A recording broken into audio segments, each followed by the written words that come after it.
How to delete and clear Snapchat chats. Hello everyone, welcome to this channel. I'm here to help you out today. So without any delay, let's get started. Now first of all, what you can do to delete the Snapchat chats over here is simply tap on the Snapchat application on your device and make sure you are logged into your account. Tap on the chat section at the bottom of the screen and here you'll be able to see all your chats. Simply what you can do is tap on the three dotted lines over here and you can simply see the option of manage chats. Tap on the option. Now here we have the option of clear conversation. So you can simply select a new profile and then you can tap on clear conversation option as well. And if not, you can simply select on all the chats over here, tap on the chat and notification settings, tap on delete chats. So you can simply tap on this option of clear feed as well.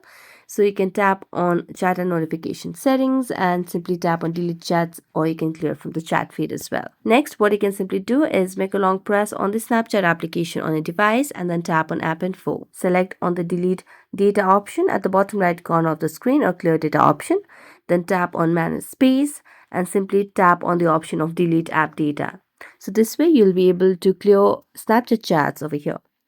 That's it. Thank you so much for watching this video. See you next time.